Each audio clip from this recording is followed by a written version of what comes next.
কিছু করতে পারবো বা কোনো কিছু করতে সক্ষম এরূপ বোঝাতে আমরা যে ফ্রেজটি ইউজ করব সেটি হলো অ্যাবল টু।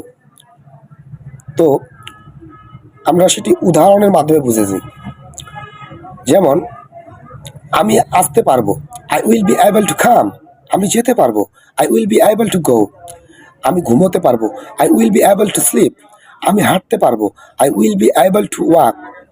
আমি বুঝতে পারবো, I will be able to understand.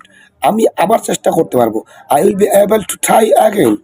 আমি প্রস্তুত হতে পারবো, I will be able to get ready. আমি দেখতে পারবো, I will be able to watch. আমি আগামীকাল আসতে পারবো, I will be able to come tomorrow. আমি এখন অঙ্কটি করতে পারবো, I will be able to do this sum now. আমি